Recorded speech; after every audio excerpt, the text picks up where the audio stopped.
E olha só, gente, conosco ao vivo, diretamente de Belo Horizonte, a deputada estadual Laura Serrano, do Novo, que vai conversar com a gente agora sobre importantes decisões sobre a educação. A gente está acompanhando esse embate, esse debate sobre a volta às aulas. Tem muita coisa por trás disso e é muito importante a gente trazer esse assunto. Deputada, obrigado pela sua entrevista. Eu começo perguntando a senhora trouxe, protocolou um projeto para combater a evasão escolar. Explica para a gente que projeto é esse. Traz detalhes para a gente. Boa noite, Alan. Sempre um prazer estar com vocês aqui e poder falar para a população de Teófilo-Otoni e região aqui do Vale do Mucuri. Esse projeto, que é de combate à evasão escolar, ele é uma política pública com diretrizes para buscar combater esse problema que se tornou ainda mais grave durante esse período de pandemia que a gente tem vivenciado, né? A falta de vínculo dos alunos com as aulas e principalmente com as aulas presenciais tem feito com que a evasão escolar tenha aumentado bastante, e isso é um fenômeno que vem ocorrendo em Minas, mas no Brasil inteiro, principalmente naqueles alunos do ensino médio, que muitas vezes se veem obrigados, até por causa da crise econômica decorrente da pandemia, a deixar a escola para poder ajudar os pais. Então, esse projeto de combate à evasão escolar, ele é fundamental para que se tenha um conjunto de diretrizes integradas de políticas públicas voltadas para uma maior atratividade da escola para o aluno, para que a gente retome esse vínculo ensino-aprendizagem dos estudantes com as escolas, e sem dúvida que a retomada das aulas presenciais também é importantíssima para que a gente possa combater de forma mais efetiva esses aumentos que a gente tem visto dos índices de evasão escolar. Certo, deputada. Eu dei uma olhadinha aqui no projeto, né, que a senhora propôs, e tem vários pontos importantes. Por exemplo, aproximar e promover um diálogo maior com as famílias e a comunidade escolar. Nesse período agora de pandemia, ficou mais claro ainda essa necessidade, né? Exatamente. É fundamental a participação da família em todo o processo de aprendizagem dos alunos, e essa integração, essa aproximação entre as políticas pedagógicas, a atuação da escola no que tange ao ensino, mas agregando essa aproximação com a família, ela faz muita diferença para poder manter esses alunos na escola, para poder evitar não só a evasão escolar, mas também o abandono dos estudos por parte dos nossos jovens aqui em Minas Gerais. Então, esse é um ponto, sem dúvida, crucial. A gente conhece alguns exemplos, benchmarkings importantes, escolas que são exemplo nesse sentido de aproximação com as famílias. É o caso, por exemplo, na Corrida do Saber, que é um programa que eu faço a destinação das minhas emendas parlamentares com critérios técnicos, e são premiadas as escolas que têm os melhores desempenhos na aprendizagem dos alunos, melhor IDEB. A gente vê que as escolas premiadas pelo seu desempenho, muitas delas praticam essa aproximação com as famílias, e isso é muito efetivo para a melhoria da qualidade da educação. Então, não só no combate à evasão, mas também para a melhoria da aprendizagem dos alunos. Esse é um ponto fundamental. Certo, deputada. Dentro do seu projeto também, a gente pode perceber que tem uma proposta, né, para uma maior participação dos jovens, né, para melhorar esse desempenho dos jovens no âmbito escolar. Como que seria para motivar, incentivar essa participação? Como que seria, na prática, saindo do projeto? Esse ponto, ele é muito relevante, é bastante interessante você ter mencionado, porque a ideia é fazer com que a escola seja mais atrativa para os jovens. E aí é claro que o foco tem que ser naquilo que é o resultado que o mercado e que a vida cobra, né? Quando a gente fala, por exemplo, dos vestibulares, é importante que a gente tenha tanto o jovem de uma família mais rica que tem capacidade de pagar uma mensalidade em escola privada, mas também o jovem que seja de uma família com maior situação de vulnerabilidade, que às vezes não pode pagar uma mensalidade, está na escola pública, que esses dois jovens possam sair do ensino médio com capacidade de concorrer de forma igual no vestibular para entrar nas melhores universidades, por exemplo. E para isso é importante que a gente atue nessa melhoria da qualidade da educação nas escolas públicas, e o que a gente tem visto é que muitas vezes é necessário uma maior atratividade, não só só da forma como o conteúdo é ministrado, mas inclusive de uma maior eficiência, de utilizar ao máximo, extrair ao máximo de resultados que a gente pode ter para esses jovens quando dentro de sala de aula, durante esse período de aprendizagem. E, nesse ponto, ouvir o jovem, entender quais que são os anseios, o que é mais atrativo, lembrando, claro que esses anseios do jovem são extremamente importantes, mas o foco tem que ser no resultado, para que a gente garanta que ele seja competitivo ao sair do ensino médio, ao sair da escola, na mesma forma que um jovem de escola privada. Então, mas a gente sabe que existem formas de se fazer as duas coisas acontecerem, que a escola seja mais prazerosa, seja mais interessante para os alunos e, ao mesmo tempo, foque naquilo que é o foco essencial da educação básica, que é fazer com que os nossos alunos sejam bem alfabetizados, saiam da escola sabendo ler, escrever, calcular, interpretar, tudo da melhor forma possível, né?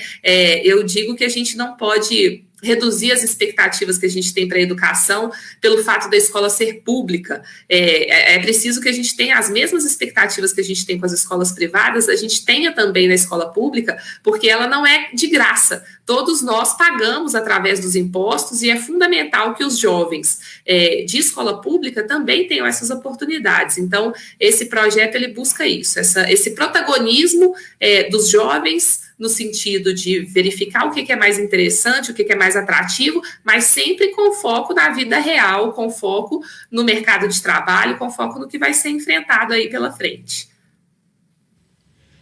Deputada, a gente acompanhou na região aí de Belo Horizonte, na metropolitana, que o Tribunal de Justiça do Estado declarou ilegal a greve dos educadores, né? Devido a essa decisão por parte do Estado, a autorização por parte do Estado, visto do avanço da vacinação, né? A maior campanha de vacinação da história do Estado de Minas Gerais, e também devido às condições sanitárias que os especialistas apontam, né, que são favoráveis para o retorno das aulas presenciais.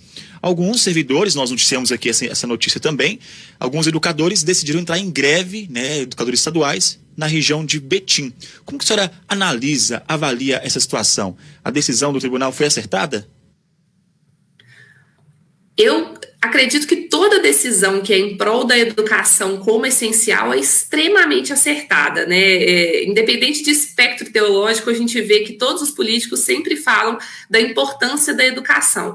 E nesse momento de pandemia, no desafio que a gente estava vivendo, defender a educação com afinco acabou separando aí o joio do trigo. Eu quero até, Alan, aproveitar a oportunidade de estar aqui hoje na rádio para dar os parabéns à Câmara Municipal de Teoflotone, que aprovou essa semana por unanimidade a essencialidade da educação. Eu acho que é assim que as coisas mudam. É através da educação que a gente transforma a realidade. É através da educação que a criança de uma família mais pobre pode ter a oportunidade de potencial de futuro que mesmo a criança de família mais rica.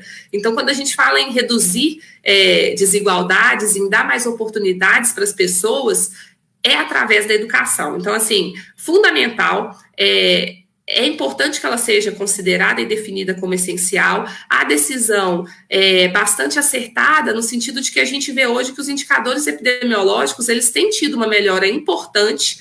Na última reunião do Comitê Covid extraordinário, o Comitê Extraordinário Covid do Estado, que aconteceu na semana passada, a gente vê um resultado em que Minas Gerais ela está praticamente quase toda na onda verde, que é uma onda mais favorável, que permite as atividades. A gente viu a passagem da macro-região Nordeste, onde está Teoflotone, da onda vermelha para a onda amarela, ou seja, de acordo com a análise técnica, epidemiológica, de avaliação de indicadores, critérios objetivos de saúde, com base em toda a análise que os especialistas fizeram para o governo de Minas em relação ao Minas Consciente, hoje já é possível, com segurança, retomar as aulas presenciais em Teoflotone região. Na onda amarela, seguindo os protocolos adequados, é possível e totalmente adequado que a gente tenha esse retorno presencial. As nossas crianças não podem esperar mais. é um absurdo nós termos diversas atividades em funcionamento e a educação sendo deixada para trás. Que sociedade que a gente quer construir, que inversão de valores é essa, onde a educação não é considerada prioritária, não é considerada essencial como ela deve ser.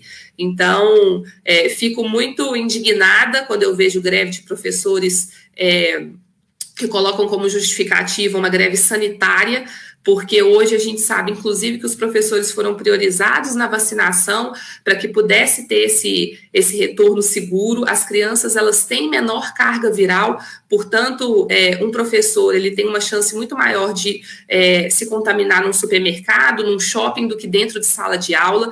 As crianças, elas têm menos receptores biológicos de desenvolvimento da Covid, então, por isso, elas são menos transmissoras, isso já é comprovado hoje pela ciência. Então, é importantíssimo que a gente retome nossas aulas, que a gente tenha as crianças dentro da escola, que a educação seja priorizada como ela merece, como ela deve ser. Perfeito, deputada. Obrigado pela sua participação aqui hoje com a gente, mais uma vez, sempre atendendo os nossos pedidos, para falar desse assunto tão importante, né? Como a deputada disse, a gente questiona, né? Por que para a praia ainda é normal, né? E voltar para a escola não é normal. E principalmente, deputada, a gente colocou um ponto em questão aqui ao longo da semana, a questão do pessoal do ensino médio, os alunos do ensino médio, que tem Enem agora, já no final do ano, né? Fica de forma desigual. Quem tem condição, paga o cursinho particular. Quem não tem condição... Aqui a gente trouxe a notícia de uma jovem da região de Pedro Veciani que não tinha nem internet. Ela perdeu o Albemep porque não tinha internet em casa e não tinha condições de fazer a prova e perdeu a prova. Ela queria muito participar, enviou para a gente uma reclamação sobre isso. Então a gente vai analisando várias questões. Quem tem condições, quem tem internet em casa, quem tem Wi-Fi em casa, facilita um pouco. Quem não tem acaba sendo muito mais prejudicado. Deputada, obrigado pela sua participação. Deixa espaço para as suas considerações finais aqui hoje com a gente. Alan, eu quero mais uma vez agradecer a oportunidade de estar aqui hoje, parabenizar pelo trabalho, que é super importante que informação de qualidade seja levada para a população, e dizer mais uma vez, vir aqui de público defender não só a essencialidade da educação na lei, que é claro que ela deve acontecer, e mais uma vez parabenizo a postura da Câmara Municipal de Teófilo Otoni, mas a essencialidade na prática. E aí é muito importante a gente deixar isso claro. Hoje, pela postura do governo de Minas, com base nos protocolos do Minas Consciente e do Comitê Extraordinário Covid, de acordo com a avaliação dos indicadores epidemiológicos, avaliação técnica de saúde, é possível sim, e inclusive recomendado que sejam iniciadas novamente as aulas presenciais com segurança, seguindo os protocolos.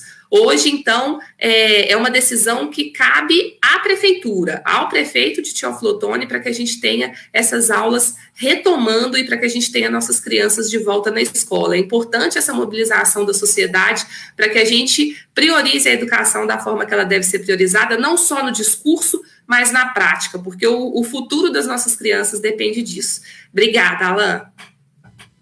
Essa é a deputada Laura Serrano, do Novo, que está com a gente aqui hoje para falar sobre os projetos dela, da educação, e também sobre esse retorno presencial das escolas.